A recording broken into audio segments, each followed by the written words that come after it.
Certinho, então. Boa noite, pessoal. Boa noite, companheiros, companheiras, né? Uma alegria muito grande estar participando nessa noite desse encontro, né, com todos vocês aí que já estão há várias semanas, né, se reunindo e debatendo vários temas tão pertinentes, né, nesse momento que a gente está vivendo, tão conturbado, de tanta distância, né, física, de tanta falta de afeto, e a gente se encontra numa roda de pessoas tão queridas, né? Já quero agradecer o Wagner, a Marta, que me fizeram o convite. O Wagner também passou vários filmes na minha cabeça, né? A gente faz uma memória, assim, de tudo que a gente percorreu, né, para chegar até aqui e para a gente, né, tá fazendo o que a gente tá fazendo hoje, né?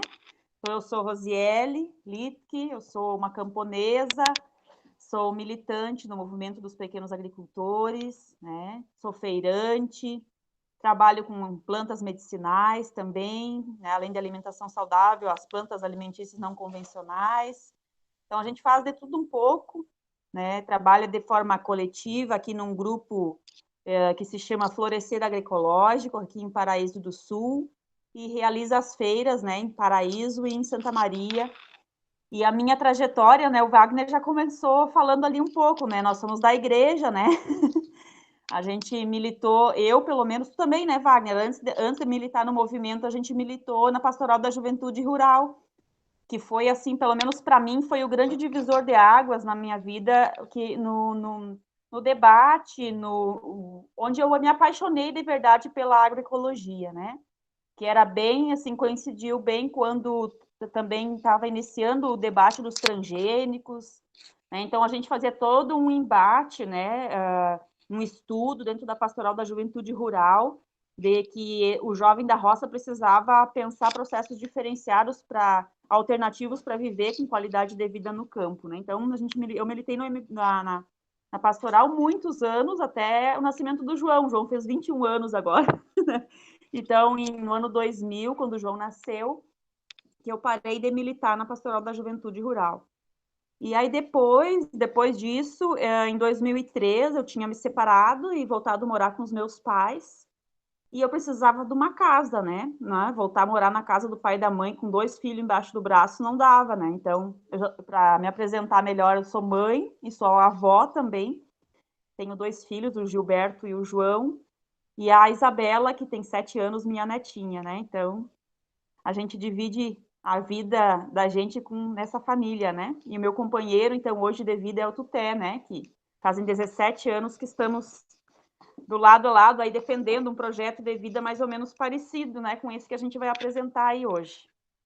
E aí, quando voltei a morar com o pai e a mãe, né, a gente foi atrás de... Daí ficamos sabendo que tem um povo aí que está se organizando, que está vindo um projeto piloto de moradia, e a gente foi atrás das informações aí para conseguir fazer uma casa. E quando eu consegui fazer a casa, também, né, aquela militância da pastoral, ela pulsava muito dentro do meu coração ainda, e eu me identifiquei muito, então, com essa mesma militância que o movimento fazia naquele momento, que era a luta do fumo, né, crédito para as pessoas permanecerem com melhor qualidade de vida no campo, a moradia, a diversificação do fumo. Então, todo esse processo fez com que eu iniciasse minha militância no movimento. Eu sempre digo que eu entrei no MPA porque eu precisava de uma casa, mas depois eu fiquei, né, militando e ajudando a construir o movimento aqui no Rio Grande do Sul e também a nível nacional, né? Eu participei bastante em várias atividades aí do movimento, né?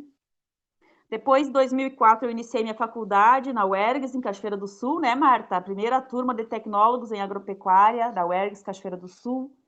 E então eu fui estudar já tendo mais idade, já tendo mais, né, maturidade, sabendo que eu queria estudar, sabendo que eu queria estudar para parar de plantar fumo, porque naquela época eu era produtora de tabaco, gente, que sofrimento. Hoje se eu paro e penso, né, às vezes a gente está correndo bastante aqui trabalhando, mas a gente se lembra daquele tempo, poxa vida, não dá para voltar para trás, né, de jeito nenhum.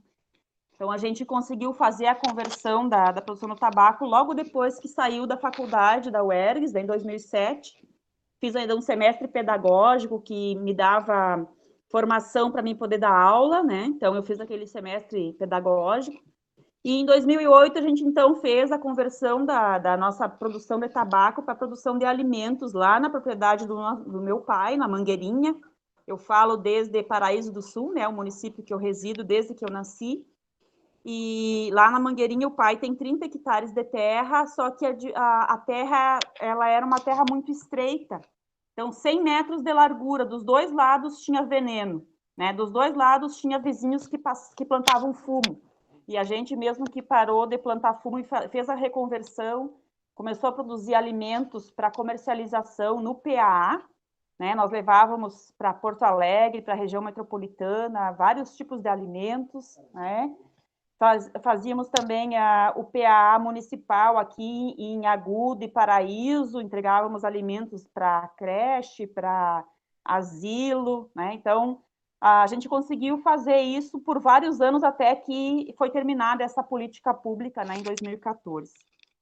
E nesse meio tempo eu trabalhei também no movimento com assistência técnica. 2008 em diante, depois da faculdade, eu comecei a fazer o processo de trabalhar com a TER, né, assistência técnica e extensão rural. Foi ali que eu e o Wagner a gente se encontrou, né, que o Wagner foi fazer o estágio, acho que foi 2011, 2012, né, Wagner, que tu foi fazer o estágio quando eu trabalhava em Candelária, né? Foi nessa época aí. Ah, não sei, Rose, eu sou muito data, mas deve ser por aí. É. Então, desde 2008, todo esse processo, então, de incentivar os agricultores a diversificar suas propriedades, porque eles estavam completamente inseridos, né, na questão do tabaco, pé de fumo até na porta da casa, né, muitos tinham perdido essa cultura milenar de produção de alimentos para o autoconsumo, para a subsistência, os pequenos animais, então a gente levava até uns pintos, né, Wagner? Lembra que nós, dentro do projeto, então, a gente tinha, né, levar sementes crioulas, fazer troca-troca de mudas, sementes, e nesse projeto que a gente trabalhou ali na região de Candelária, a gente levou, acho que 5 pintos para cada família, de umas raças mais crioulas, que para fortalecer, né, então foi muito interessante todo esse processo. Eu trabalhei com a TER até o ano 2017, então faz poucos anos, né, e antes disso, ainda quando eu estava no ATER, eu voltei a estudar, né, pensando num processo assim de, quem sabe, dar aula ou coisa assim, né, mas o mestrado, então, que eu fui buscar em Laranjeiras do Sul, no Paraná, no ano 2014, foi o que fez eu refletir melhor sobre o que mesmo eu queria deixar nesse mundo, né, porque a gente vai estudando e vai fazendo as experiências na prática, porque enquanto eu estava como agente de assistência técnica, eu sempre produzi, então a gente ensinava e aprendia, né? Fazia todo esse processo que Paulo Freire fala, né? Da teoria e da prática, então a gente no movimento sempre difundia muito a metodologia campesino a campesino, né? Que é um camponês que faz uma experiência e compartilha essa experiência com outros, né? Então a gente sempre se mobilizou muito a partir dessa metodologia. E não foi diferente nesse sentido. Então o mestrado fez com que abrisse a minha cabeça assim no sentido de que missão que eu queria mesmo deixar nesse mundo, o que eu queria fazer a partir disso, se era aí dar aula numa universidade ou se era voltar para a terra e colocar em prática tudo aquilo que eu tinha acumulado, né, tanto de conhecimento teórico, mas muito mais de práticas, de trocas, né, com os próprios camponeses e camponesas ao longo desse período tão bonito que foi o ATER, né, porque cada família que a gente vai visitar, a gente leva alguma coisa, algum conhecimento, alguma sabedoria, mas a gente vem carregado, né, tanto de sabedoria, de coisas, de observações que os camponeses fazem. Então, assim, eu tenho material que daria com certeza, Marta, um livro só de coisas, assim, dicas e coisas que os camponeses nos diziam durante o ATER, né? Então, nesse meio tempo também, a gente, com o ATER, a gente percebeu que as famílias, elas ampliaram, né, gradativamente a sua produção de alimentos. Muitas pessoas assim pegaram esse projeto de diversificar a produção, de ter uma horta bem, né, bem caprichada, de preocupar, encher a sua mesa. E aí veio essa cobrança assim, tá, e agora? Nós temos bastante comida sobrando, nós precisamos vender, né? E aí que começou a da gente pensar um processo também, porque nós também fizemos um processo diferenciado, eu e o Tuté, a gente no meio do caminho, então, resolveu que precisava ir para um lugar que fosse nosso, né?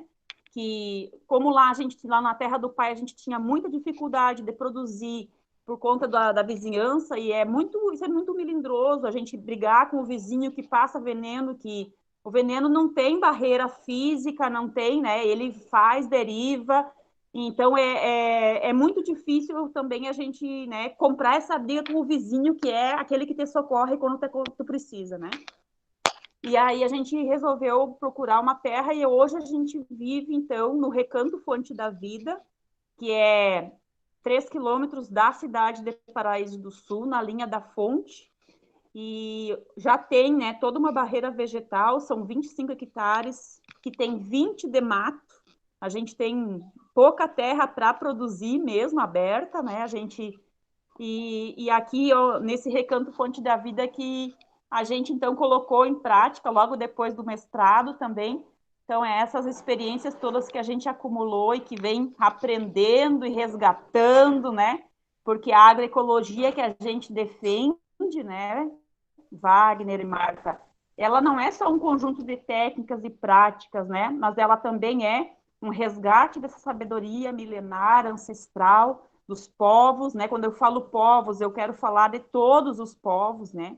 Povos das águas, povos das florestas, né? Também de resgatar novas relações entre nós, pessoas, né? Entre nós uns com os outros, em nós com a natureza. Então, assim, a agroecologia que a gente defende, ela é muito abrangente, né? E nesse sentido, não tem como a gente pensar num processo agroecológico sendo uma família sozinha, né? É preciso ter organização social, é preciso ter um trabalho coletivo para que isso flua, para que isso seja mais fácil, né? Para que a gente possa ter diversidade, para que a gente possa manter vivas as sementes crioulas. Então, assim, é um processo muito bonito que a gente vem fazendo aqui mais recentemente. Outra coisa que eu queria colocar ainda na minha trajetória de vida e que é fundamental, assim, do acúmulo, né? Marta também vivenciou isso conosco muitos anos. A gente tinha, dentro do movimento, tem ainda o coletivo de mulheres, que que é um espaço específico de debate acerca dos temas de gênero, feminismo, de desigualdade, né? De gênero que tem na sociedade machista, patriarcal. E a gente, desde 2006, então, tem esse coletivo. Ainda hoje, a gente se reúne, mesmo que online, né? É difícil, mas a gente se reúne. Mas caiu no nosso colo, né? Um projeto no ano 2008 que tratava das plantas medicinais. E foi ali que a gente se aproximou e se apaixonou cada vez mais, né? Por resgatar essa sabedoria milenar, né? Esse cuidado com a saúde através das plantas medicinais, através das plantas alimentícias não convencionais.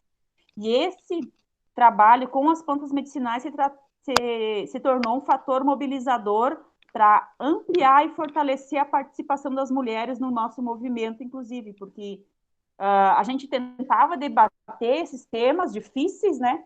E era difícil, as pessoas não querem debater sobre aquilo que incomoda, sobre aquilo que dói, né? Sobre aquela ferida que sangra.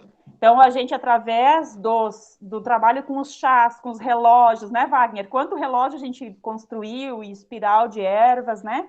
A gente fez muitas oficinas práticas de pomada, olina, sabonete, e isso fez com que essas companheiras fossem de volta para suas casas e com essa coisa prática que eles levavam para casa, conseguiam debater sobre qual é o canto que eu vou plantar, né? Sobre qual modelo de produção, sobre inclusive as relações, né? Então, esse coletivo é o que, vamos dizer assim, é o que move a gente, né? A colocar em prática tudo o que é a estratégia política do nosso movimento, que é produzir alimentos saudáveis, com respeito ao meio ambiente, para alimentar o povo brasileiro, né? Pensando nessa soberania alimentar, né, Marta, que a gente é tão necessário nesse momento de pandemia, para que a gente possa, né, superar essa sociedade doente que está aí, essa sociedade que cada dia está com mais fome, né, mais pobre, mais empobrecida, com maior desigualdade social, e que a gente possa pensar esses processos incentivando que os pequenos e as pequenas, né, agricultores, camponeses, camponesas, possam produzir alimento e esse alimento chegar barato, com preço justo, para quem vive na cidade e que hoje, né, a fome bate na porta de todo mundo, né? Então, tudo isso que a gente vem trabalhando, né, em todos os locais que a gente milita, que a gente, né, participa, né? Depois de tudo isso, então, como eu estava falando, né, a gente então começou a se reunir com esse povo que tinha essa produção sobrando, né? Vamos dizer assim, a gente incentivou a produzir alimento, mas daí agora vamos ter que achar um canal de comercialização para esses alimentos, né? Então a gente reuniu um grupo de famílias que a gente tinha mais afinidade, que já estavam também num processo maior de formação, que já participavam de algumas feiras, né? Porque a gente sempre fazia feira no 8 de março, né? Os nossos 8 de março sempre foram de luta, né? De denúncia da violência, mas de anúncio do modelo que a gente gostaria que a sociedade, né, desenvolvesse. E aí, então, essas famílias, a gente criou, então, o nosso grupo Florescer Agroecológico.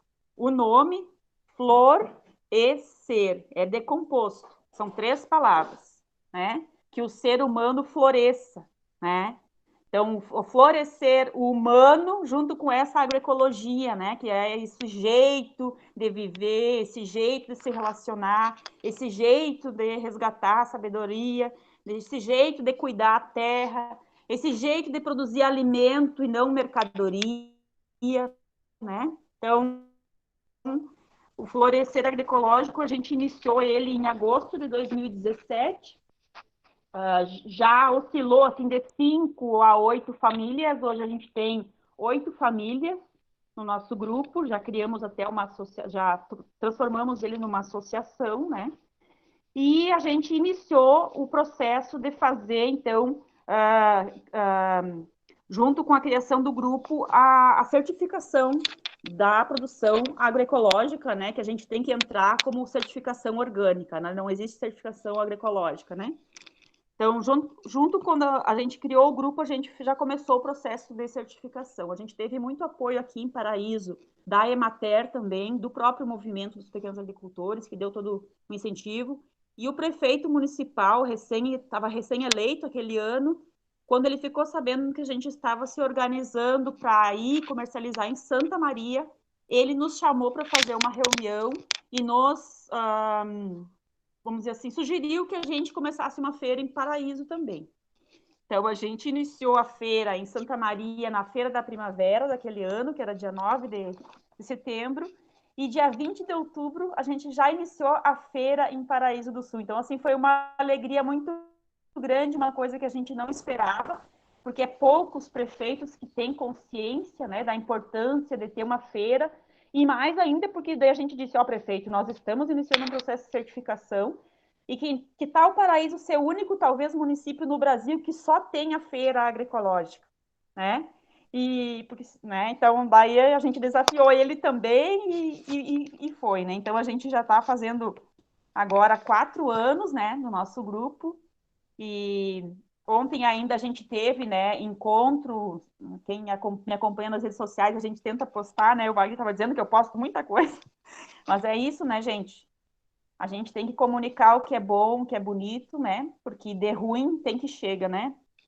E ontem, então, era a nossa reunião, né? A gente, depois de um bom tempo sem fazer reunião, devido à bandeira preta aí do Covid, né? Nós voltamos a fazer, retomar nossas reuniões mensais, retomar visitas, né? Precisa fazer as visitas de pares nas propriedades.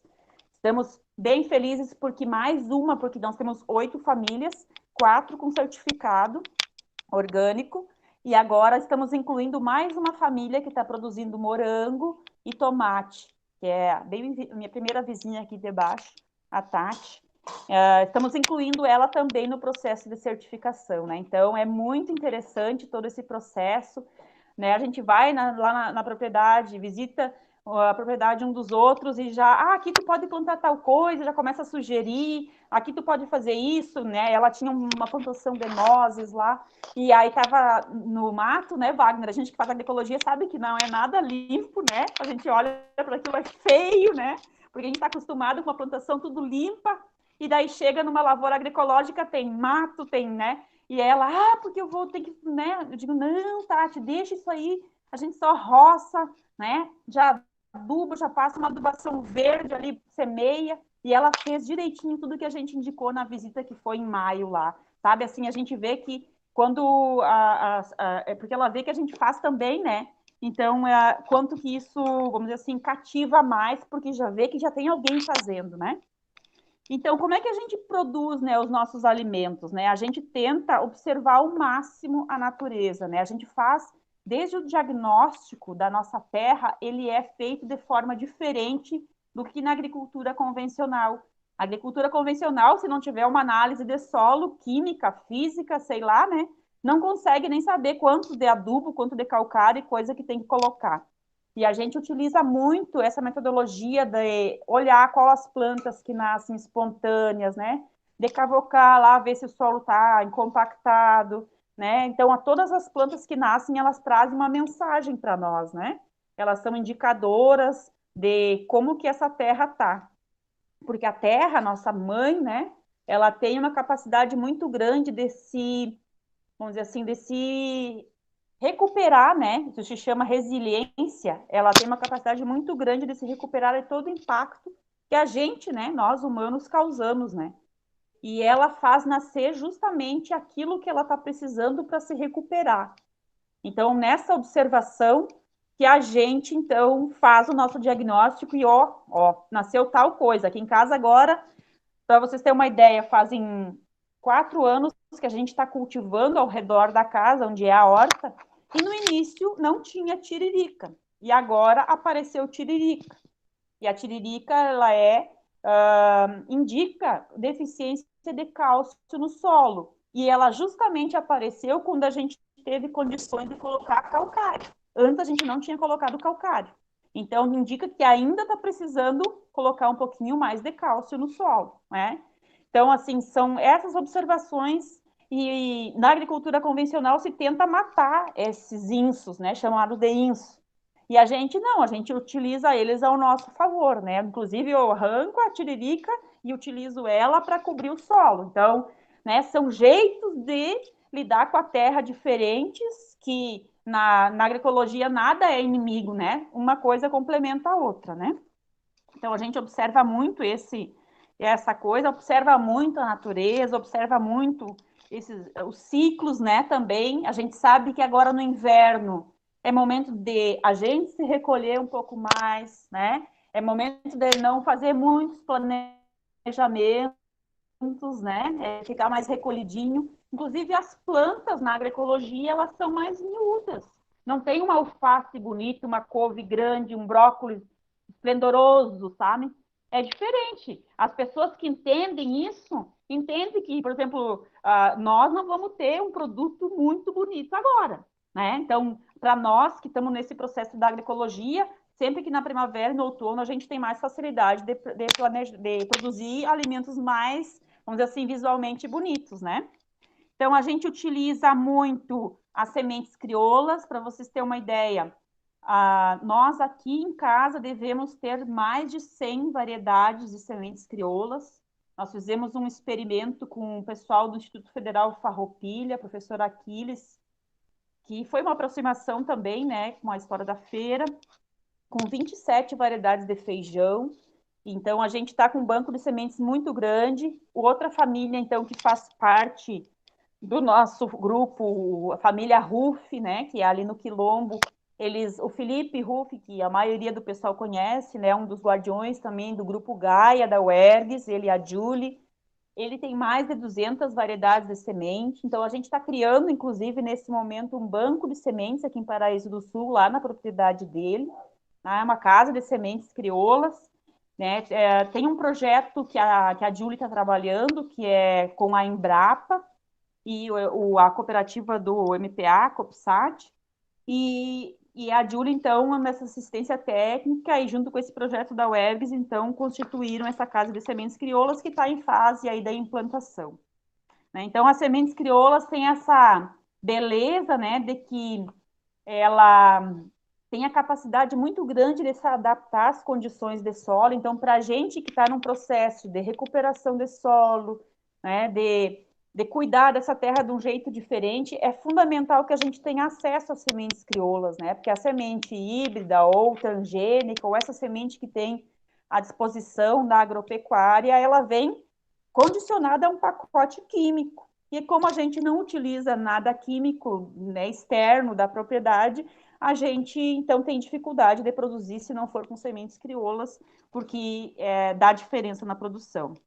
Os nossos insumos, né, que a gente faz vários encontros, então os nossos encontros mensais, vários deles são para produzir os nossos próprios insumos alternativos, porque é um dos grandes desafios, né, na agroecologia, é a gente ter a produção dos insumos e adquirir o mínimo possível de insumos externos, né, que na produção orgânica, a gente sabe que quem produz orgânico simplesmente substitui insumos, deixa de usar os químicos e compra insumos orgânicos, mas eles não detêm esse conhecimento, né? Eles vão comprar também. E a gente tem vamos dizer assim, esse desafio, que a gente tem buscado, né, com vários cursos que a gente fez aí ao longo dos anos, principalmente com o Sebastião Pinheiro, né, nosso camarada, que às vezes ficava uma semana conosco, ensinando a gente a fazer as coisas na prática, né, utilizando bem o que a gente tem dentro da porteira para dentro, né, das nossas propriedades, e tendo como grande laboratório o mato. Né? Então, vamos dizer assim, eu sou muito privilegiada por viver no meio do mato, é no mato que eu busco a maior parte dos meus insumos. A gente trabalha muito com micro-organismos eficientes, né? Que é uma coisa, viu, Wagner, que já foi depois daquele aterro, a gente já melhorou um pouco mais. Que eu tive o privilégio de ir para Cuba, né? O movimento me mandou para Cuba em 2015. Eu fiquei 15 dias em Cuba e lá eu aprendi muita coisa, porque lá tem todo o embargo, né? Não entra nenhum insumo de fora, então eles desenvolveram muita tecnologia a partir do que eles têm lá. E eu vim com uma bagagem bem grande para cá e muitas dessas coisas a gente coloca em prática aqui, né?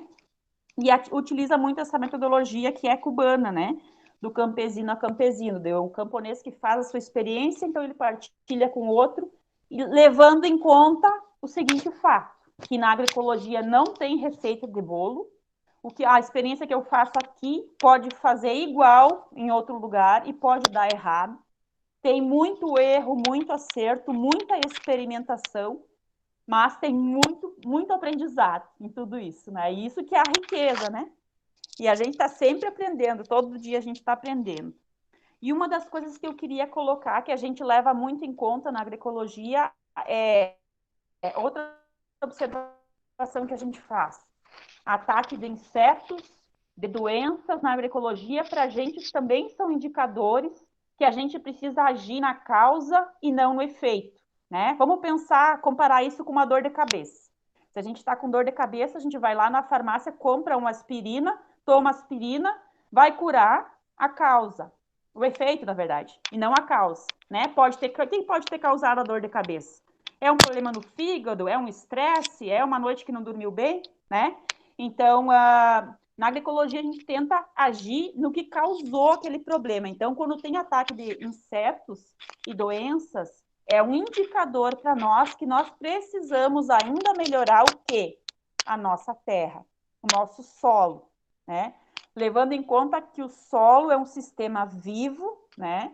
Que tem muita vida, então quanto mais biodiversidade, quanto mais vida tu colocar ali, mais ele vai responder, né?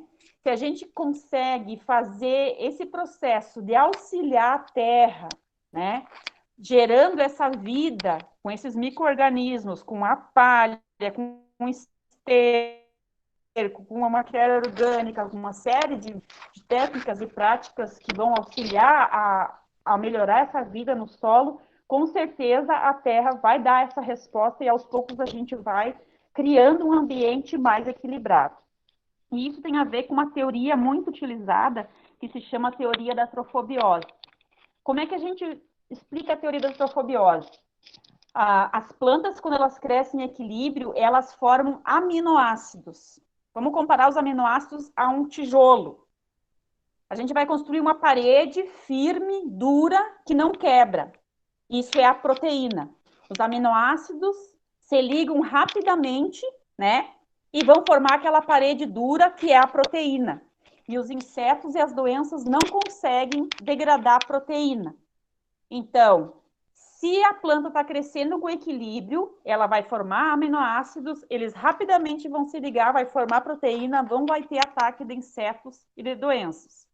Então, se não está formando proteína, se tem muito aminoácido livre, é um prato cheio, então, para a entrada de insetos e doenças. Então, isso é um indicador para nós que nós precisamos melhorar, né, ao jeito ainda que a gente trabalha com a terra, né? E enquanto a gente vai melhorando a terra, a gente vai aplicando, né? Caldas, biofertilizantes, micro-organismo eficiente. A gente aprendeu com o Sebastião fazer fosfito de potássio, água de vidro, calda de urtigão, né? A gente usa urina de vaca.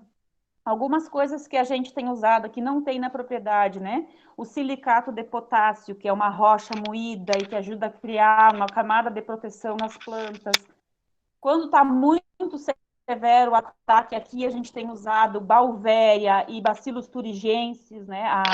A Júlia e o Felipe trabalham bastante com o outro, que eu não vou lembrar agora, Tricoderma, né? Que são fungos, micro-organismos, né? Fungos entomológicos que ajudam a controlar os insetos, né? Mas que são coisas naturais, né?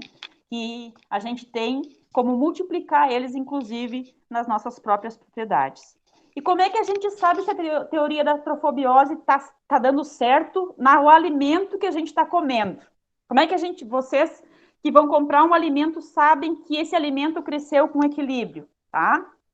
Quando a gente pega um alimento lá na feira ou onde for que a gente, né, lá na horta, deixa ele ao ar livre, ele só vai desidratar, só vai perder água. Se ele apodrecer, né, tiver algum sintoma assim, de apodrecimento, é sinal que não formou proteína, tá?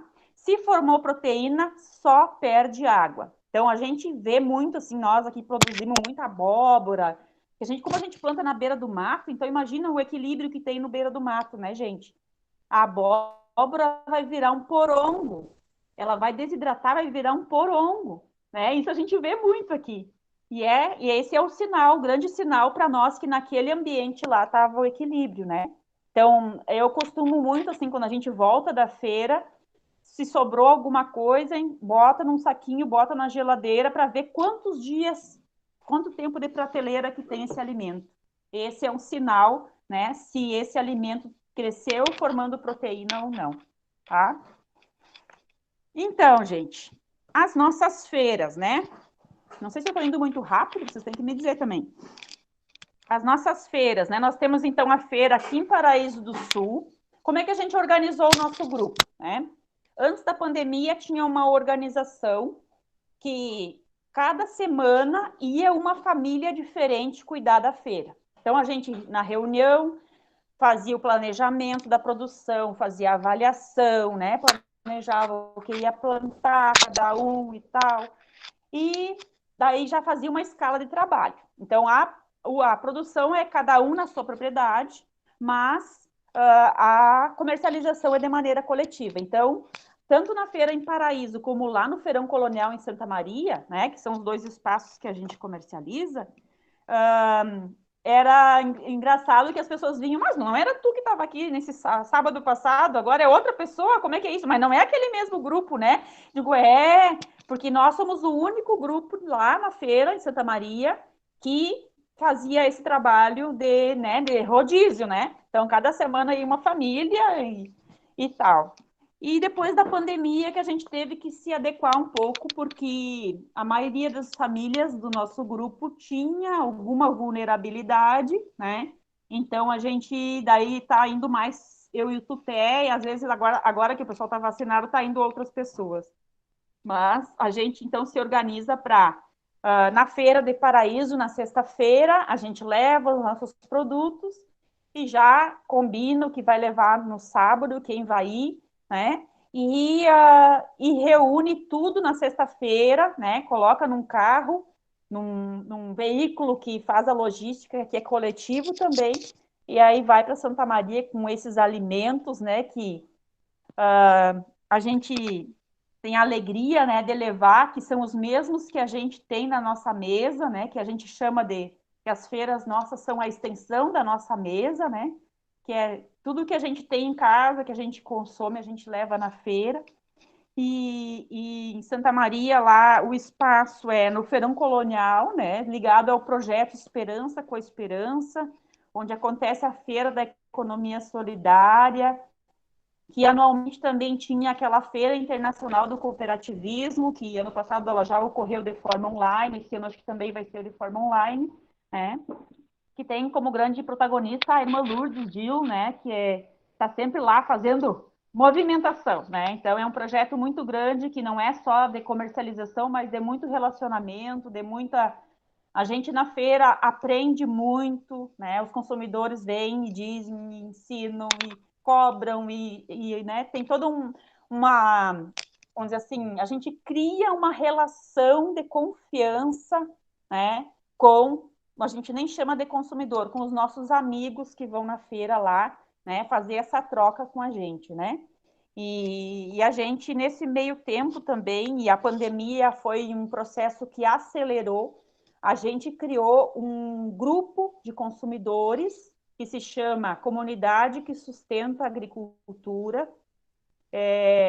São mais ou menos, oscila entre 19 e 25 famílias de consumidores, amigos, né, que se reuniram e que foram atrás de grupos agroecológicos para fornecimento de alimentos. Então, tem nós, o nosso grupo Florescer Agroecológico, e tem o grupo Guandu, que é lá em Santa Maria, no assentamento Carlos Marighella, né? Então, a gente, desde maio do ano passado, a gente começou a fornecer esses alimentos para esse grupo. Como é que funcionaria a CSA se não tivesse a pandemia? Primeiro, haveria encontros, né? Visitas nas propriedades dos agricultores, encontros de formação, né?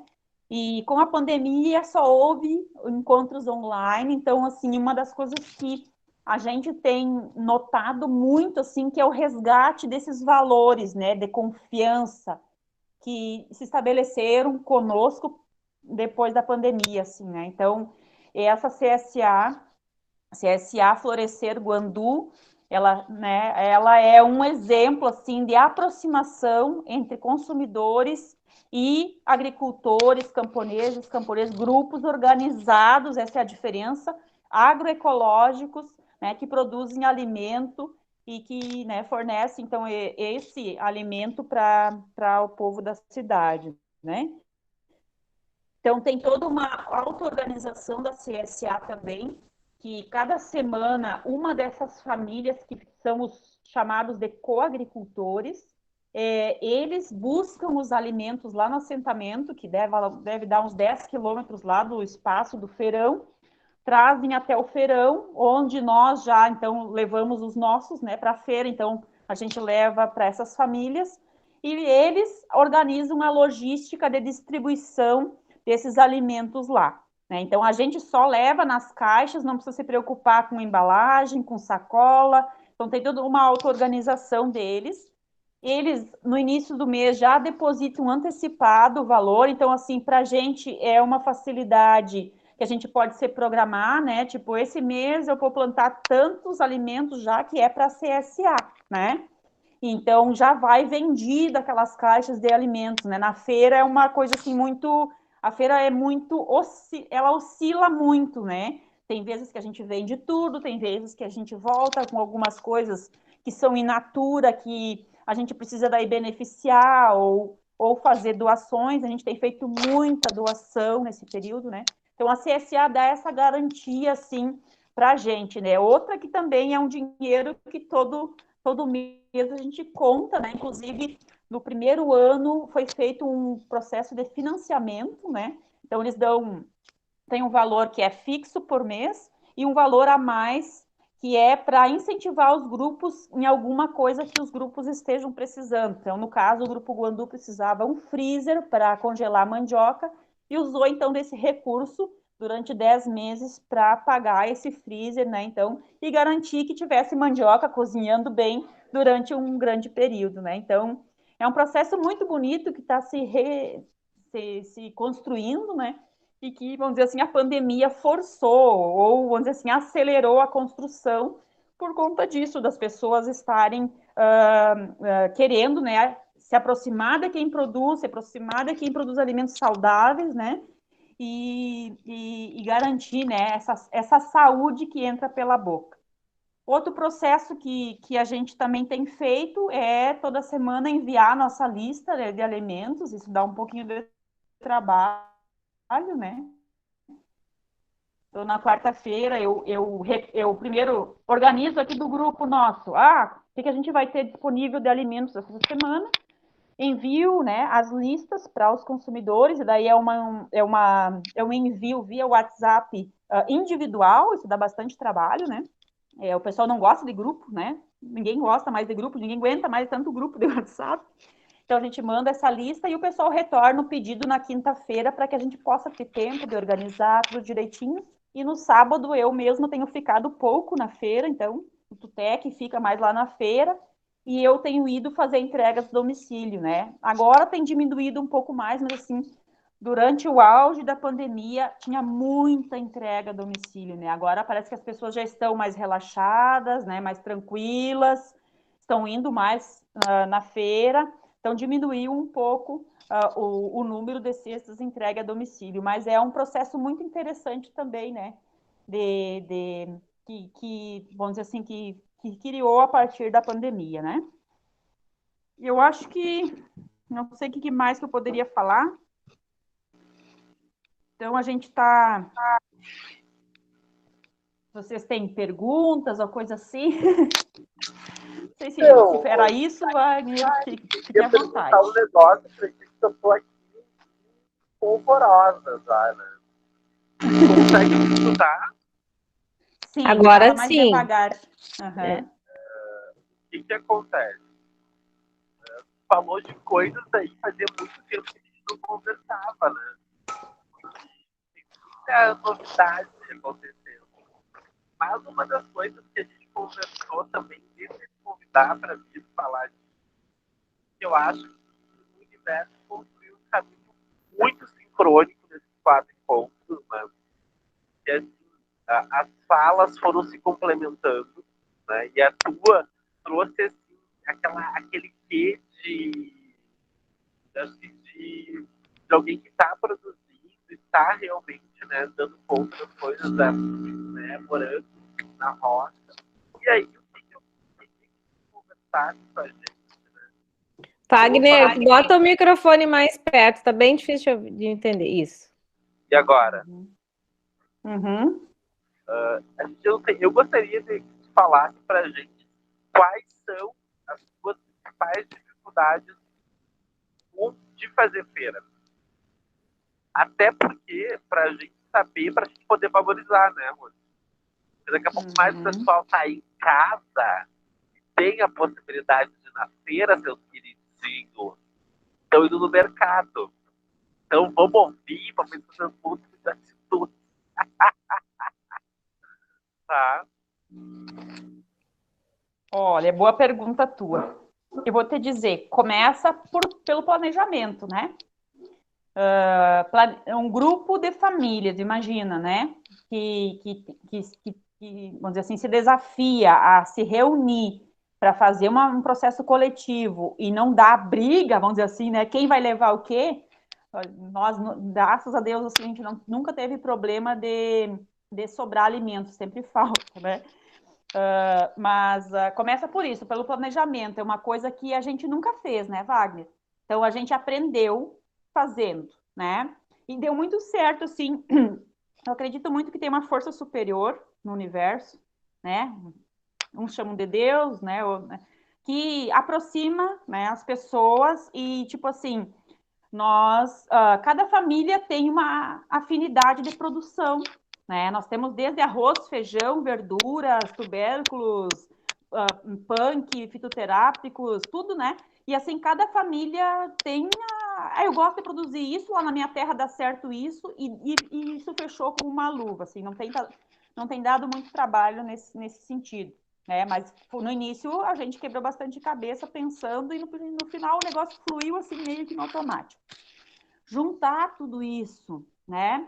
Organizar tudo isso, padronizar, por exemplo, assim, não dá para levar um maço de salsa, um agricultor faz um maço com 60 gramas, outro com 100, outro com 150. Então, né, tudo isso, assim, são detalhes, mas que fazem a diferença, porque o nosso amigo consumidor, uma semana vai lá e compra um maço com 100 gramas, ele não vai querer, na semana seguinte, pagar o mesmo valor do maço de 60 gramas, entendeu? Então, assim, são coisas que a gente vai aprendendo. Outra, nós somos um grupo agroecológico, daí o pessoal começa, mas vocês são agroecológicos e usam tudo isso de plástico, né? Então, aí a gente começou, então vocês nos tragam os vidros de volta, né? Então, é isso, a embalagem, né? Que embalagem que a gente vai usar? A gente está tentando usar o quanto mais de vidro, melhor, né?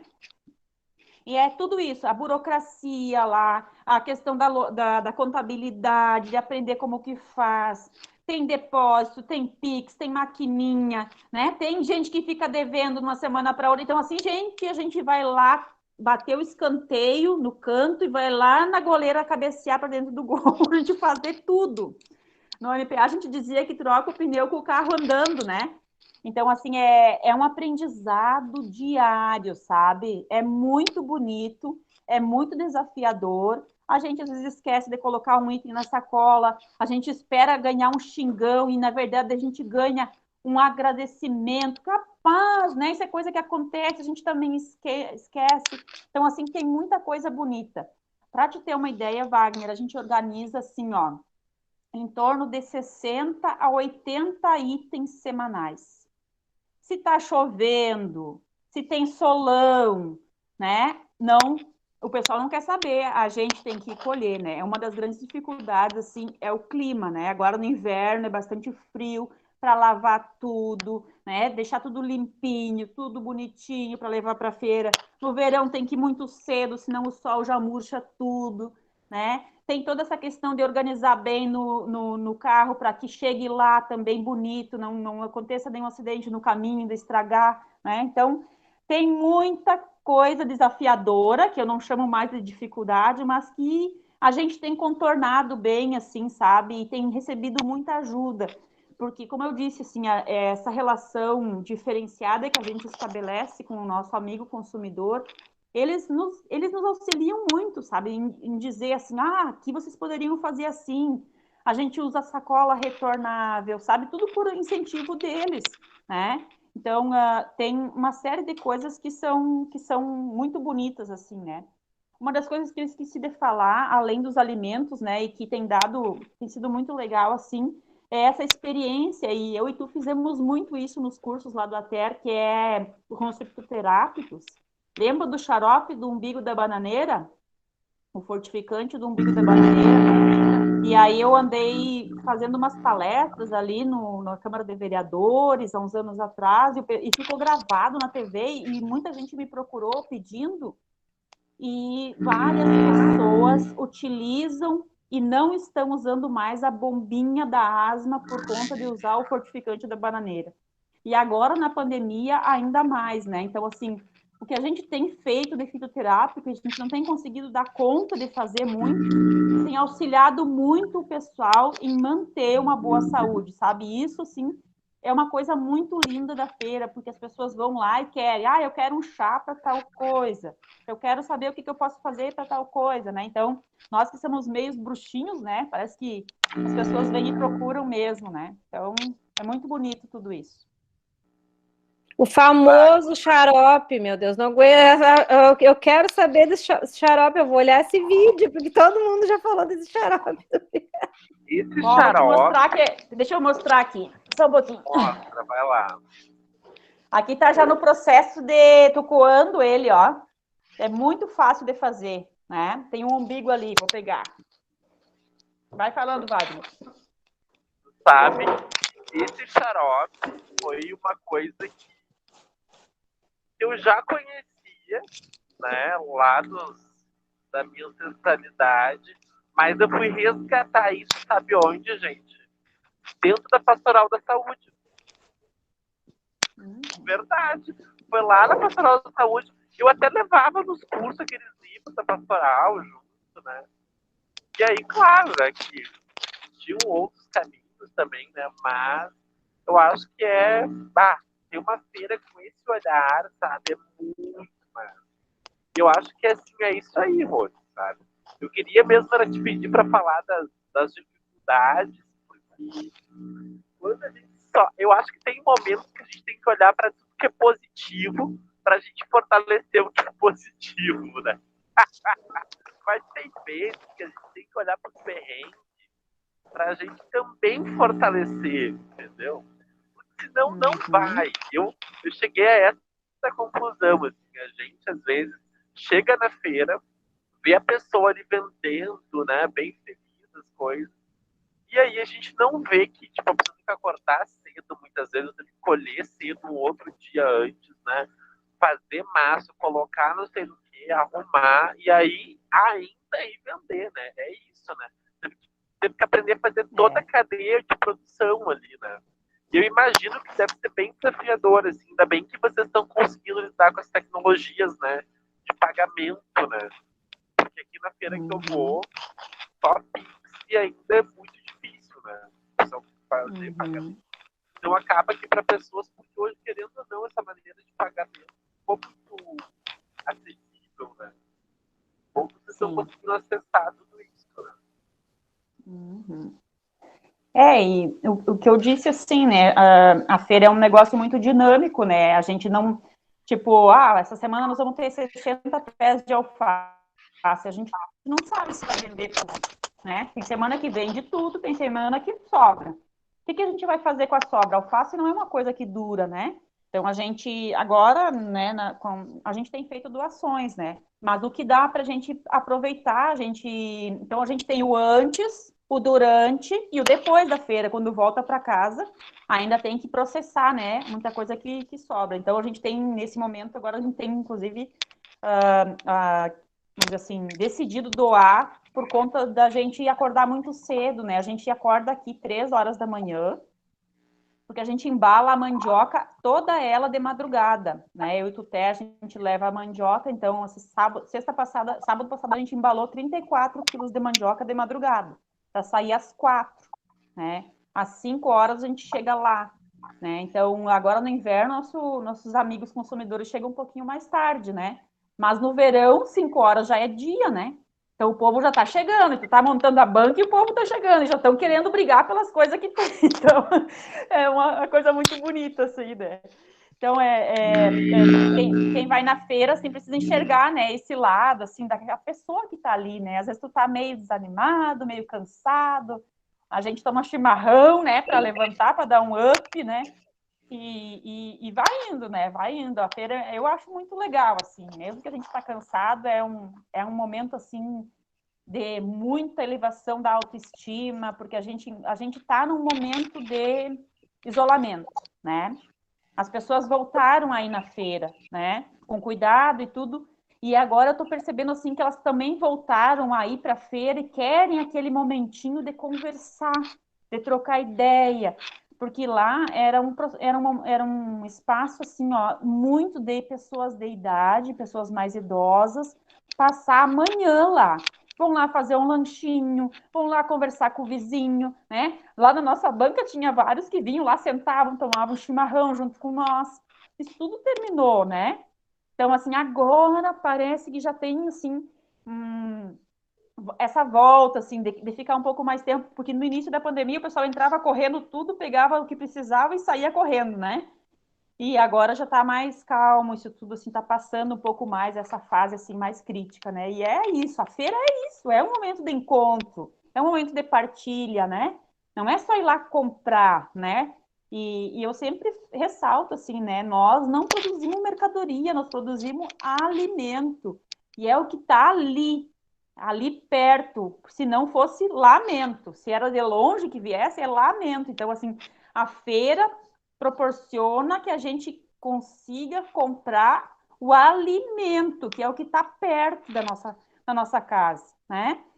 O que vem de longe, que vem da Ceasa, que viaja não sei quantos quilômetros, né? Que leva um monte de conservante para ficar ali bonito, para chegar na prateleira do mercado, coisa assim, é lamento, né? Porque não tem nada de alimento ali, né? Então, se a gente for fazer uma comparação, né, gente, da quantidade de nutrientes, vitaminas, sais minerais que tem esses alimentos, né, produzidos na agroecologia, meu Deus, assim, ó, o Sebastião mesmo tem vários gráficos de estudos, né, que foram feitos com alimentos convencionais e alimentos biológicos, chega a ser 70 vezes mais, né, cálcio, ferro, vitaminas, né, que tem o alimento biológico. Então, a gente vinha falando, estava conversando com o João esses dias, né? O João estava tomando um antidepressivo e o antidepressivo tem lítio, né? E lítio é um micronutriente que tem na couve, no repolho, no brócolis, na couve-flor. Só que esses alimentos produzidos no sistema convencional não tem lítio, né? Porque lítio é um elemento traço. Ó, Marta, tu é aqui professor de química, me corrige se eu estiver errado. Ele é um elemento traço que precisa, assim, ó, doses homeopáticas para que a planta absorva. E ele está presente na matéria orgânica, né? E ele faz com que nós não tenhamos depressão, né? Que é o mal do século, né, gente? Ainda mais agora na pandemia, né? Então, assim, onde mais que tem lítio? Wagner, aprendi também, ó, e tô tomando, porque eu também de vez em quando tenho umas insônias, ó. Aquele cactus, sabe o cactus, a palma, tanto o pequeno como o grande, não importa que tamanho que é o cactus, tem muito lítio.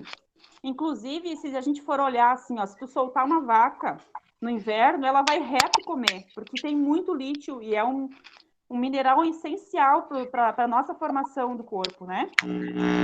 E a gente só coloca um pedacinho desse cacto, só tira a casca dele, coloca na água, vai soltar aquela gominha para dentro da água e a gente vai tomando, vai tomando, vai tomando. Tem vários relatos de pessoas que largaram os antidepressivos só botando o cactus na água. Então, assim, ó, são coisas que tem ali, né? Aquilo que nós estávamos falando, tem ali. Eu disse para o João, olha lá em Santo Ângelo, onde é que tem um pé de cactus? Vai lá e, né, pede licença e corta, e pega e faz. Não tem, né? Não tem mistério.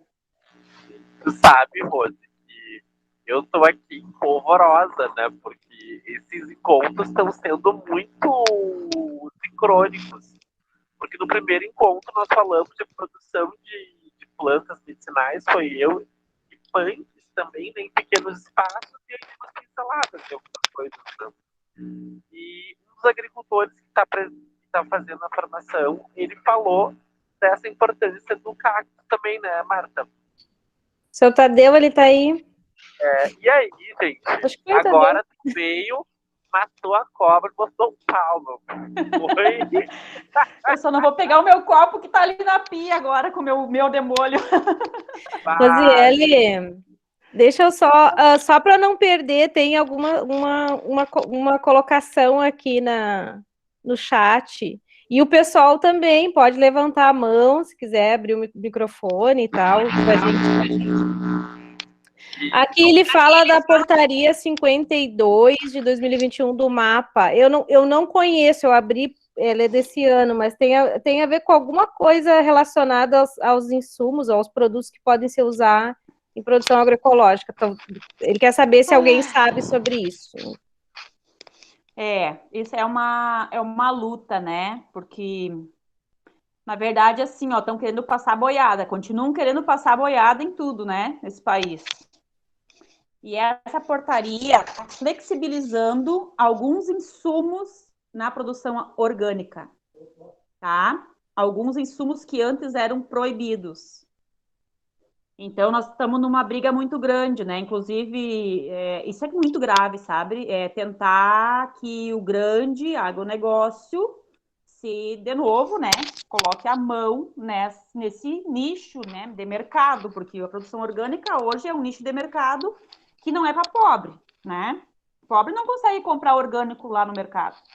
É por isso que a gente defende a agroecologia como um sistema, não só de produção, mas um jeito de viver, de se relacionar e tal, né? Porque é isso.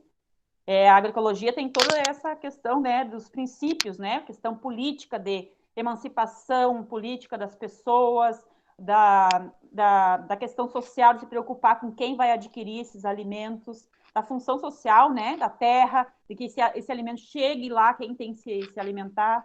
Né? Então, tem uma série de princípios e valores que a gente precisa. É o que ele escreveu ali. É isso aí. Então, a gente está de cabelo em pé, assim, com isso que está acontecendo, né? Então, a gente espera que volte atrás. Inclusive, ontem na reunião, a gente tinha esse professor do Instituto Federal que fez o experimento com feijão aqui em casa, ele faz parte da CEPORG RS. E aí, no início da reunião, ele ainda estava aqui em casa, que ele vem volta e meia buscar lenha e coisa e tal, e aí ele estava aqui colocando, né? Porque nós estamos com duas coisas que nós temos preocupados agora. Fora essa que, por exemplo assim, ela não nos atinge diretamente, né? Porque a gente não vai se preocupar com a liberação, porque a gente não usa essas substâncias, mas sabe que isso vai nos afetar de alguma maneira. E são duas coisas que estão nos afetando, que pega direto no nosso grupo, é a produção de mudas, que nós temos até fevereiro do ano que vem para nos adequar, então nós vamos ter que produzir todas as mudas, tem que ser produção de muda orgânica, e não tem. Aqui na região tem lá em Veracruz o seu BAC, mas assim, não chega, né? É muita muda que precisa. E outra é a questão da produção de morango no substrato, né? Que eles querem tirar, que não pode ser produção em substrato. Então, nós estamos, né, nos conversando, debatendo, vendo como que a gente vai se adequar, né? Eu estou fazendo algumas experiências aqui com produção de mudas, é bem desafiador também, né? Imagina, a gente não pode esperar a lei entrar em vigor para daí a gente se adequar, né, Marta? Então, já estou fazendo as experiências e é muito desafiador, porque é uma coisa a mais para cuidar, e muda é uma coisa meio melindrosa, né? Tem que estar todo dia de olho. Então, assim, cada dia a gente... novos desafios e vem vindo essa, vamos dizer assim, uma avalanche, né, por cima da gente, né? E ontem ainda, quando eu fiz a postagem no Face falando, né, da visita dos pares, que nós temos uma OCS, né? É uma organização de controle social, onde uma família, ela garante a produção da outra, né? É entre as famílias, não tem uma certificadora que nos certifica. É entre as nossas famílias, as 4 famílias, uma avaliza a outra, né? E a gente estava colocando isso, né? Que, enfim, vem vindo uma avalanche de coisas por cima. Se a gente tivesse, por exemplo, um incentivo que fosse diferenciado, começa nas políticas públicas do município, né? De carregar um insumo, um calcário ou um adubo orgânico. Aqui nós estamos brigando em Paraíso para que o município compre uma máquina que moe os galhos das podas para transformar isso em adubo. Que todo mundo poda no inverno, gente. Isso é matéria orgânica. É só deixar decompor, né? Vira o melhor adubo que tem. E essa máquina não é cara. Imagina, né? É fabricar o adubo, né? Não é se libertar, né? E então, assim, desde essa política pública que seja no município e vai indo, né? Vai para o estado, vai a nível federal, então, cada vez pior, né? Para o nosso lado, assim, para os pequenos e para quem defende, né, essa bandeira da agroecologia, né? Seu Tadeu, o senhor quer falar? Boa noite. Me ouvem? É o seguinte, né? Parabenizar aí a Roseli ali, que ela bebe da mesma fonte aí do Sebastião Pinheiro, né? Nós temos esse legado, a gente está tocando por aqui também. E a grande preocupação é essa, né? Eu acho que a Marta aí, ligeiramente, ela vai ficar sem emprego e não vai conseguir mais ensinar muita química para o pessoal, porque nós vamos passar por uma agricultura com micro-organismos, e nós vamos fazer os nossos próprios insumos, né? Uma agricultura microbiológica, né? Com relação ao cactus, é muito interessante, né, que a gente sempre usa o cactus em 3 segundos, ele começa a fazer efeito, né? A molécula de hemoglobina carregada de ferro e a molécula de clorofila é carregada de magnésio. Vai entrar na corrente sanguínea através das mucosas, né? E vai começar a fazer a desintoxicação do organismo.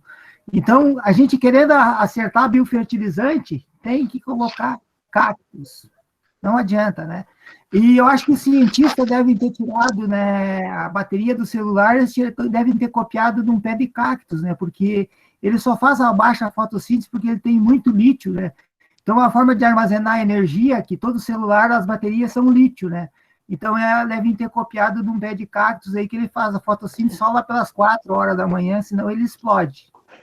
Então, nós temos que observar a natureza. Os agricultores, eles eram muito mais sábios que nós hoje, né? Antigamente, o pessoal tinha uma autonomia e era polivalente, né? E sabiam muitas coisas.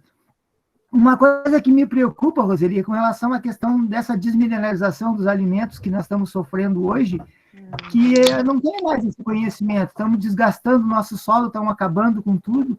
Hoje, os pés de cactos aqui, quando eles enxergam uma reta escavadeira, eles ficam tremendo, porque eles vão lá e fazem um buraco e colocam tudo para dentro, sem respeitar nada e não tem licença. Que esse é o grande problema da portaria 52 ali, né? Nós, como agricultores ecologistas, nós temos que ter um certificado dizer que nós não colocamos lá dentro, eles colocam um monte de porcaria lá, de um monte de veneno, e não tem que dar explicação nenhuma para ninguém, né? A Anvisa passa reto e direto, e o nosso maior problema nas feiras é a questão de legislação, né? Tudo que a gente faz na feira é proibido, tem que ter uma licença, tem que ter um registro, que, na verdade, não vale aquilo que nós estamos falando, né? Com relação a todo o conhecimento que a gente tem, a observância e o respeito que a gente tem com a natureza e com o consumidor e com a gente próprio, eles não têm com a gente, né? Então, esse é o nosso grande problema. Nós temos que cada vez mais, e temos que fazer com que a juventude entenda desse processo, porque nós estamos ficando já, a grande maioria dos agricultores familiares na nossa região aqui são todos já maduros, né? Aposentados que ainda estão plantando, e aí a dificuldade de se ter acesso aos centros consumidores é por causa da distância, né? A questão logística é o que nos mata. Na verdade, vocês estão distante da feira, que tem que levantar às 4 horas da manhã, tem que estar saindo de casa com a produção. Aí eu acho que para durar mais vai ter que colocar uns casaquinhos lá de água de vidro, né? Essas alfaces, para elas não murcharem tão rápido, né? Verdade, seu Tadeu. A gente está usando silicato, né? De magnésio. Como o casaco esse, né? A segunda pele essa, né? Mas tem tudo a ver com o que o senhor está falando, né? O pessoal, quando come o convencional, né? Não leva em conta que aquilo ali recebeu só NPK, né? E quantos minerais, né? Constituído o nosso corpo e que a gente precisa para ter saúde, né? Então, cada vez mais a sociedade está ficando doente, né, em relação a isso. As doenças estão aparecendo, né, são consequências disso, de uma alimentação desmineralizada, né, então é bem forte isso. A gente já passou por vários perrengues lá na feira com a vigilância sanitária, para o senhor ter uma ideia, né, já teve apreensão de, principalmente, alimentos oriundos de animais lá, né, e agora, no segundo mandato do prefeito lá, tem um acordo um pouco assim de bons amigos e, por enquanto, não está tendo nenhuma visitinha da vigilância sanitária para ir lá e aprender as coisas, né? Então, assim, é bem complicado. A gente faz direto desobediência civil porque não tem lei adequada para a nossa produção, né? Porque a gente faz um pouquinho a mais do que aquilo que a gente utiliza para o nosso consumo, né? Tipo a geleia, a chimia, a produção que ela é agroindustrializada, né? Que precisaria ter toda uma agroindústria, serviço de inspeção e coisa. Isso, se a gente for se adequar, não tem viabilidade, né? Porque a gente tenta manter um preço mais justo, né? E aí, então, é uma luta muito grande, né, para a gente adequar a legislação à nossa realidade. E isso é um horizonte muito longe da gente chegar lá, né? Isso é uma discussão. É muito importante. Oi? Desculpa, eu te interrompi. Não, eu te interrompi. Desculpa, pode continuar, você. Não, eu estava falando que está longe da gente conseguir, né, ter do nosso lado políticas públicas, leis adequadas, né? Para isso precisa muita mobilização, inclusive da sociedade civil como um todo, principalmente de quem consome, e que, antes de começar, né, oficialmente, de você gravar ali, eu estava falando, né, tem várias pessoas que vão na feira e dizem, o que tem a couve de vocês que dura uma semana na geladeira, a outra que a gente compra em 2, 3 dias está amarela, né? Digo, tá, não é só amarelo, tu já cheirou essa couve? Não tem um cheiro de ureia? Porque eu sei. Se eu botar no meu nariz um repolho, uma couve que tem ureia, eu sinto o cheiro já, porque de experiência, né? E aí a outra lá, desde que eu compro o alho de vocês, eu como de manhã cedo pão com alho, né? Eu não tenho mais dor no estômago, né? Antes o alho que eu comia me dava dor no estômago. Então, assim, essas experiências que os próprios consumidores estão fazendo e que tem esse diferencial, né, fazem com que a gente, né, veja que está no caminho certo e que esse, na verdade, é o nosso grande certificador, né? Esse povo que tem que brigar para que esse alimento de qualidade também chegue aonde, né, mais acessível para todo mundo, né? Chegue na cidade, chegue, aproxime cada vez mais, né? Falo em cadeias curtas de comercialização, eu não gosto dessa palavra, gente. Cadeia é cadeia. Eu gosto de circuito, de, sei lá, qualquer outra coisa, mas menos cadeia, né? Mas é isso, é aproximar quem produz e quem consome, né? E nós aqui, assim, a gente tem no nosso horizonte mais não tão próximo, né, por conta da pandemia, mas a gente tem muita vontade de que os nossos amigos consumidores venham visitar as nossas propriedades, venham visitar a gente, vejam o jeito como a gente vive, venham o jeito que a gente produz. Isso sim vai ser a certificação. Isso sim vai ser, né, o aval que a gente precisa para a gente continuar fazendo o que a gente está fazendo, né? Então, é muito bonito, né, essa relação de confiança, essa relação de amizade, porque é muito mais que isso, né? Eu sempre digo, a gente produz alimento que é uma coisa sagrada, a gente coloca a nossa melhor energia, a gente está doando a nossa vida para produzir uma coisa que tem que gerar saúde, né? Está gerando saúde, né? Então, não é, né? É muito amor envolvido, né? Em tudo isso que a gente faz, né? Então, é tudo muito bonito. Então, só aumenta. Rosi, tem uma pergunta, não sei se a Patrícia quer fazer ou eu posso ler. Você faz? Oi. Primeiro, Rose, parabéns pelo trabalho, muito legal, achei lindo e obrigada por compartilhar todos esses conhecimentos. Agora, tu puxou de novo esse assunto da certificação e eu queria entender o quanto para vocês ter esse tipo de certificado é algo benéfico ou é algo que é extremamente burocrático e para vocês, agroecologistas, não... Eu não consigo entender se isso faz sentido, como é que funciona isso para vocês? Olha, a gente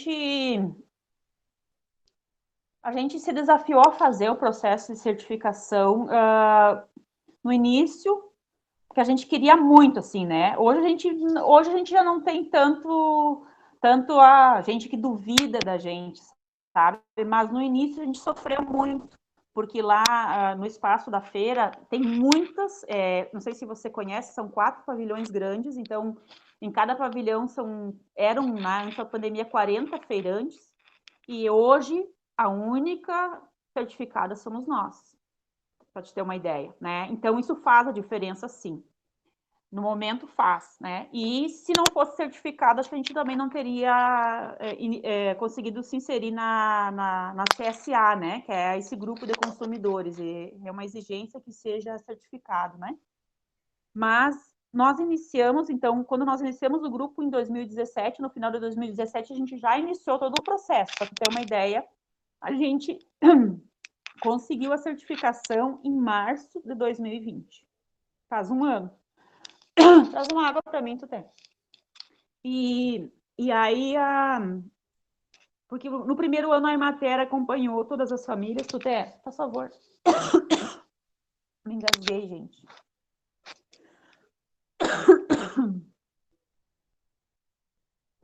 Acho que foi um farelinho de erva que entrou no lugar errado. E aí, a Emater acompanhou as famílias no primeiro ano, né? Todo o processo, daí não tinha nenhuma OCS, que é a modalidade que a gente tem aqui na Redondeza, então a gente teve que pegar informações em outras, né? Mais longe, então é outra realidade. E aí foi indo, um ano mais ou menos levou para que o pessoal da Emater conseguisse fazer o acompanhamento em todas as famílias e entregar toda a documentação. Não é tão burocrático na modalidade OCS. Tá? Se tem alguém que tenha formação, que vá atrás, que não precisa saber tudo, mas tem que saber o telefone de quem sabe, né? Que corra atrás. Depois que a gente conseguiu a certificação, a gente já inseriu outra família, que não tinha certificado desde o início, porque ela entrou no grupo depois. É muito mais simples. Para inserir depois uma nova família é muito mais simples, né? Precisa só uma visita lá na propriedade, uma ata do grupo, dizendo que a família está de acordo, né, com o regimento interno da OCS, e anexar alguns documentos ali.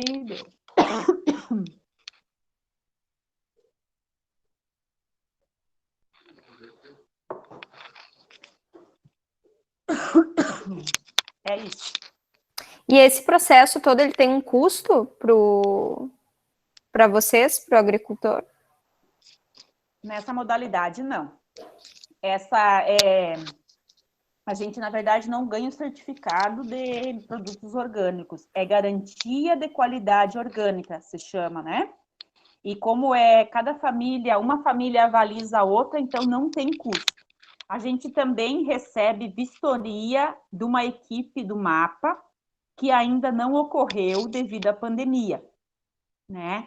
Ela estava agendada para ser logo depois que foi emitido o certificado foi emitido no início de março, 25 de março do ano passado, e começou a pandemia bem junto ali, e então o pessoal desmarcou a vistoria e não vieram mais. Então ainda nós não recebemos vistoria, mas o próprio Aquiles, que é o professor que estava aqui em casa ontem, ele faz parte da CEPOR, inclusive algumas visitas ele faz junto, né, na equipe. Ele disse que a visita ela é muito assim no sentido da educação, ela não é punitiva caso tenha alguma coisa que não esteja adequada. Isso é feito uma notificação e é dado um prazo para as pessoas fazerem um processo de transição, né? Porque nessa modalidade de OCS, a gente inicia o processo de transição e tem até 5 anos para se adequar completamente, né? Aqui em Santa Maria tem várias.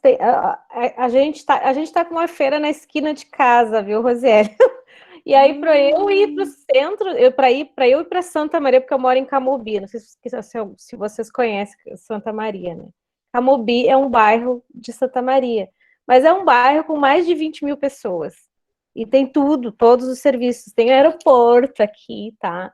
Tem universidade, tem um hospital. Então, eu digo que eu moro em Camobi. Tem uma placa que indica, no meio da rodovia, na 287, que indica a distância de Camobi. Então, para mim, Camobi e são coisas diferentes, né? Camobi é uma coisa, Santa Maria é outra, né? Então, para eu ir a Santa Maria é como se eu estivesse saindo da cidade, sabe? Ir a Santa Maria, ir à feira da economia solidária, lá da Coesperança, né? A feira da Coesperança, lá na Medianeira, que eu conheci primeiro como da Medianeira, porque fica atrás nos fundos da igreja, né? E aí, então, a gente descobriu uma agroecológica aqui na Igreja do Amaral. Estão fazendo de terça, de manhã. Aí tem se não me engano, na quarta tem um outro grupo também, tem uns 2 grupos aqui em Camobi, porque, na verdade, comporta, né? Vocês imaginam um bairro com mais de 20 mil pessoas, comporta 2 dias de feira com produtos, né, nessa modelo de certificação. Mas aí eu queria ressaltar que, por exemplo, tem um grupo, eu não sei qual deles que a universidade, alguns professores da universidade acompanham com análises para ver o grau porque alguns, por exemplo, que nem tu falou, às vezes tem a produção próximo de arroz ou próximo de alguma, né, Soja é o problema agora. Soja, né? Então, eles vão acompanhando os graus, né, a presença dos graus, os níveis, né, de de agrotóxicos, enfim, ou de produtos que possam ser prejudiciais, e eles têm, me parece que para algumas feiras eles têm um limite máximo para estar naquela feira. Se não, vai para a feira da Roraima, aquela que é de quarta e sábado, né? Então, eles têm alguns controles e a gente tem acessado essas duas feiras aí que a gente sabe que tem vínculo com a universidade. Aí, seu Tadeu, às vezes a ciência está aí para auxiliar também, né? E é muito interessante isso que só para complementar, assim, é muito interessante a gente estar conversando isso, porque ontem teve uma apresentação de TCC do projeto dos alunos, né? E tem vários alunos indo nessa direção porque o nosso curso de Ciência e Tecnologia tem o de Agroecologia em Santa Cruz, que eu trabalho, e tem de Ciência e Tecnologia que é processo, né? É mais processo, é o alimento depois que saiu da terra, vai ver o que vai fazer, né? Mas tem vários trabalhos lá no Ciência e Tecnologia que são vinculados a essa questão do bem viver, do alimento seguro, do alimento sem agrotóxico, ou vinculado à agroecologia. Então, tem projetos de punks, desde projetos de punks, por exemplo, um dos trabalhos ontem foi para pesquisar o inhame rosa, que eu nem sabia que existia isso, mas tem uma variedade muito grande de inhame ali nessa região ali da serra, e eles querem saber qual que é a composição, se é seguro para o consumo, o que se pode ter algum fator antinutricional. Então, os alunos estão pesquisando isso também. E tem um outro que está trabalhando só com variedades de milho crioulo na produção da farinha, para saber também as propriedades da farinha, para, de repente, indicar, ó, essa pode ir para panificação, ou essa pode ir para outras, enfim, confeitaria, né, que daí você tem propriedades diferenciadas, né, para uma ou para outra.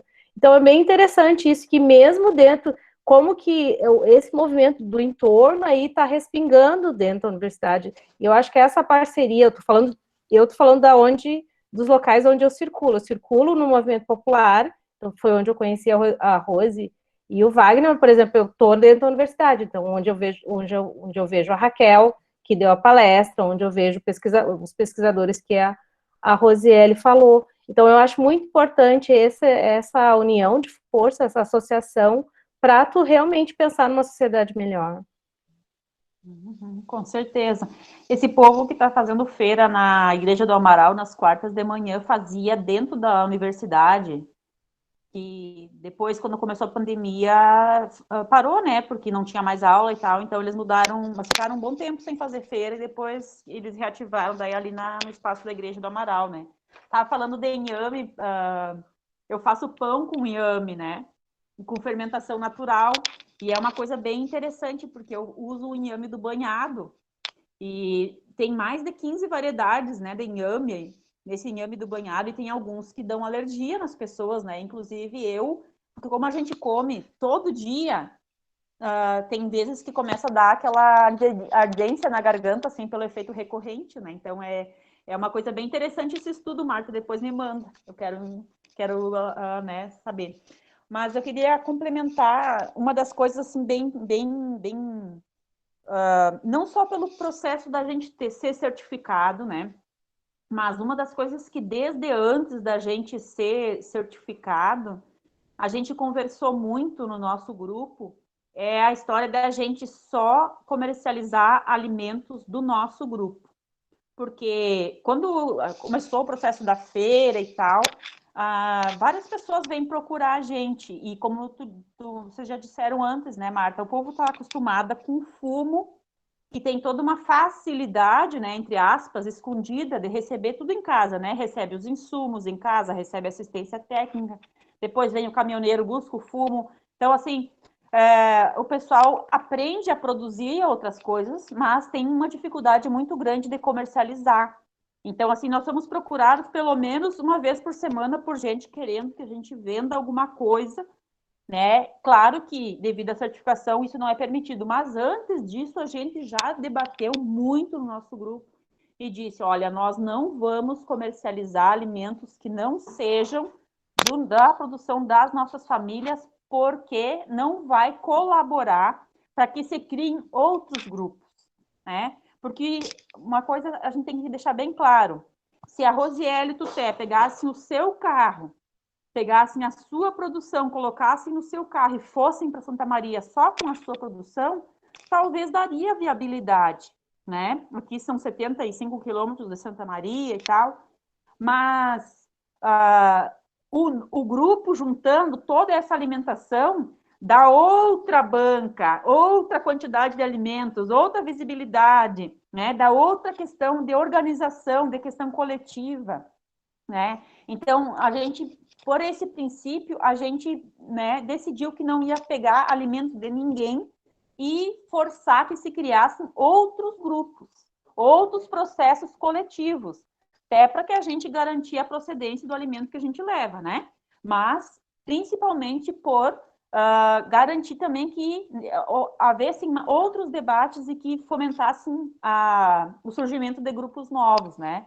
Então, a gente, quando as pessoas vêm conversar com a gente explica bem os princípios que a gente construiu coletivamente, e diz, olha, pessoal, vocês também têm que se organizar, vocês também têm que criar associação, também têm que criar, né? Vamos se organizando, vão levando, e para aos poucos ir formando outro. A gente sempre diz assim que a gente quer ser uma sementinha, né? Um fermentinho lá na massa, que isso vá, esse movimento, né? Porque a gente também está num momento crucial na sociedade que não tolera mais individualismo, não dá para nós pensar só na gente, né? Se na pandemia a gente pensasse só na gente, né? Usasse máscara quando quisesse, ou não usasse, sei lá o quê, né? Não cuidasse do outro, não tivesse esse olhar de cuidado com o próximo, o que teria acontecido, né? A tragédia seria muito maior.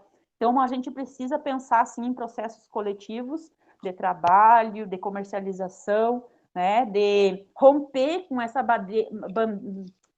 loucura que é esse mercado, né, que mercantiliza tudo, inclusive as nossas vidas, nossos corpos, né, e a gente precisa, então, romper com isso, e acho que isso a gente só consegue de maneira coletiva, né. Seu Tadeu tá aí. Eu só vou parar de gravar, eu acho, só para a gente ficar mais... Então vai ficar muito longo depois para